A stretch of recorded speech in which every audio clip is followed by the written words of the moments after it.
Bismillahirrahmanirrahim. Assalamualaikum warahmatullahi wabarakatuh. Berjumpa kembali di channel Isal Abrar Misteri dalam kisah sejarah. Di video saya kali ini, saya akan membawakan kisah sejarah, yaitu tentang berdirinya Kerajaan Mataram Islam di era kepemimpinan Sultan Agung. Dan ini kelanjutan ceritanya di part ke-6. Seperti apa kisahnya dan bagaimana jalan ceritanya, pokoknya jangan kemana-mana, tetap di channel Isal Abrar Misteri.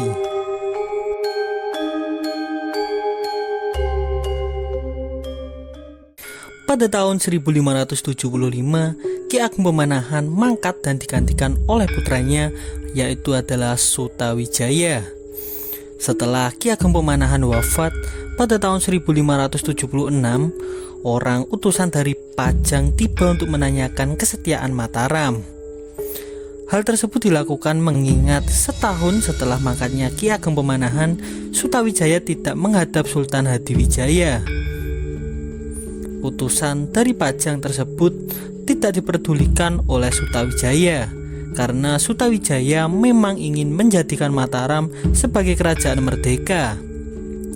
Ia sibuk mengadakan persiapan, baik bersifat material ataupun spiritual, misalnya membangun benteng, melatih tentara, sampai menghubungi penguasa Laut Kidul dan Gunung Merapi.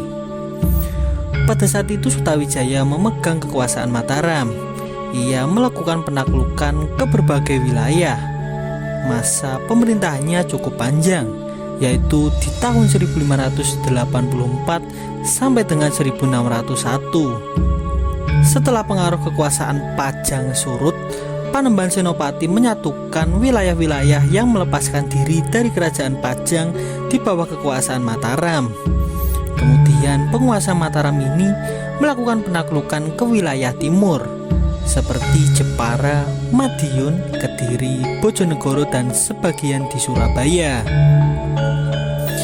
Sutawijaya juga berkali-kali mencoba memperluas wilayah kekuasaan Mataram dengan cara menyerang dan berusaha menduduki kerajaan Madiun, Kediri, Demak, dan Pasuruan. Hal ini dilakukannya dengan tujuan menguasai Pulau Jawa secara keseluruhan. Namun usahanya ternyata gagal. Di bawah kepemimpinannya, desa tempat ia tinggal tumbuh menjadi kota yang makmur dan juga ramai. Oleh sebab itu, kota tersebut disebut kota gede atau kota besar. Kecakapannya dalam hal seni perang membuat M.C. Rickleff mengibaratkan Sutawijaya sebagai penakluk dunia yang terkemuka atau The Great Alexander dari Jawa. Sutawijaya juga mengukuhkan kekuasaannya dengan menikahi putri dari keluarga terkemuka seperti Putri Ki Penjawi, Putri Panembahan Madiun, dan Putri Ki Ageng Giring dari Gunung Kidul. Semasa Sutawijaya bertahta, terjadi konflik antara dirinya dengan Ki Ageng Mangir Wanabaya akibat perebutan kekuasaan. Kemudian atas usul Ki Jurumartani, Panembahan Senopati melakukan taktik apus krama.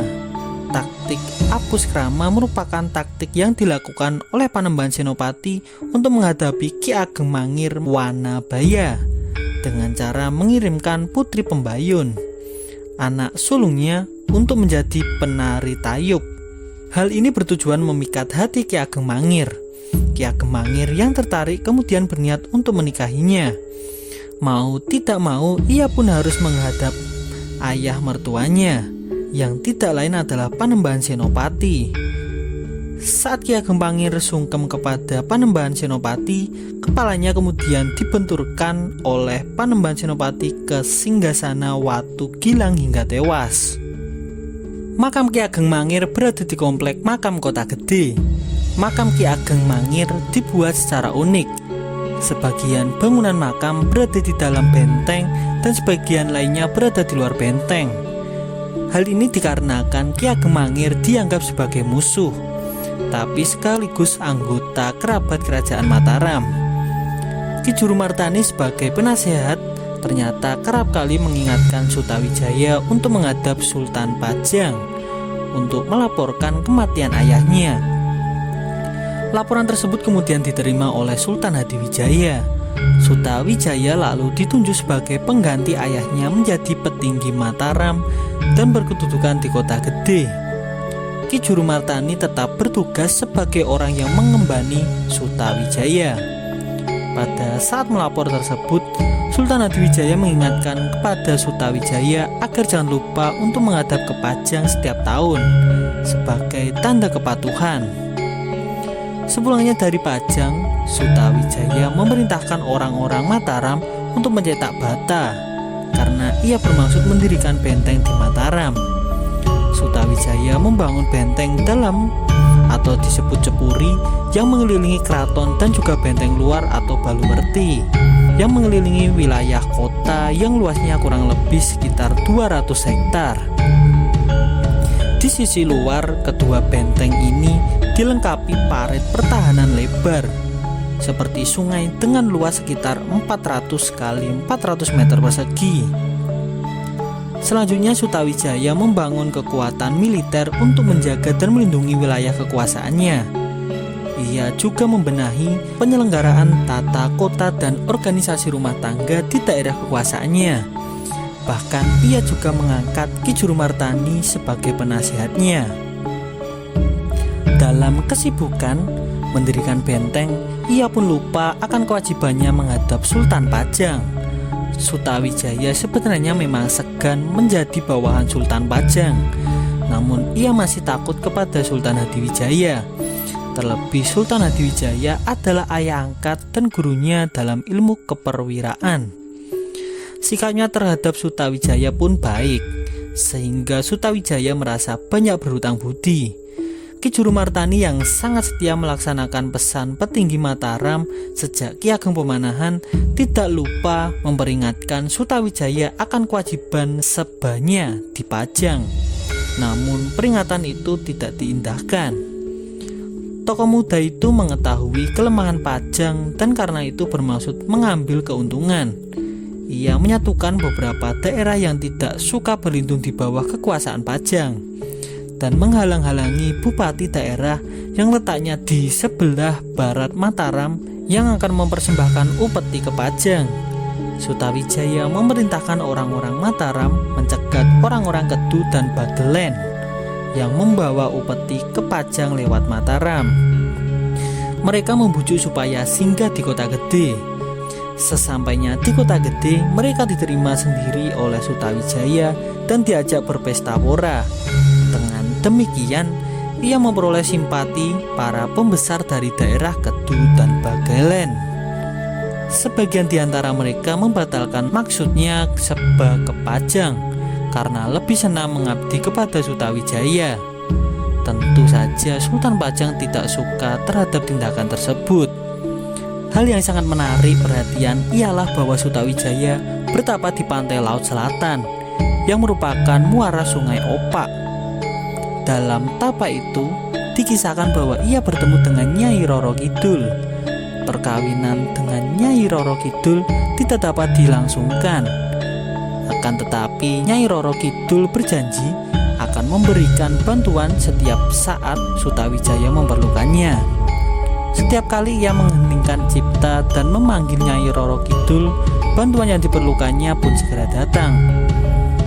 Perkawinan antara Sultan Mataram dan Nyai Roro Kidul merupakan suatu dongengan yang sangat dipercaya oleh masyarakat Jawa di Yogyakarta dan Surakarta.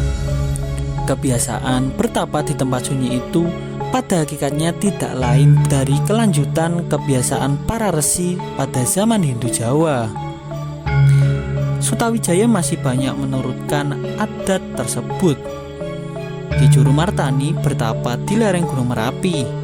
Di samping menjalani prihatin di tempat sunyi dan sepi, Sutawijaya pada hakikatnya memeriksa apakah pantai Laut Hindia itu dapat digunakan sebagai pelabuhan Kesultanan Mataram yang sedang dalam taraf pembentukan. Bagaimanapun, pantai Laut Jawa masih tetap dikuasai oleh orang-orang Tionghoa dari bekas Kesultanan Demak. Sutawijaya pada hakikatnya ingin membuat pelabuhan di pantai selatan dan mengidamkan negara maritim. seperti Demak pada zaman pemerintahan dinasti Jin Bun. Dan kisah ini pun bersambung.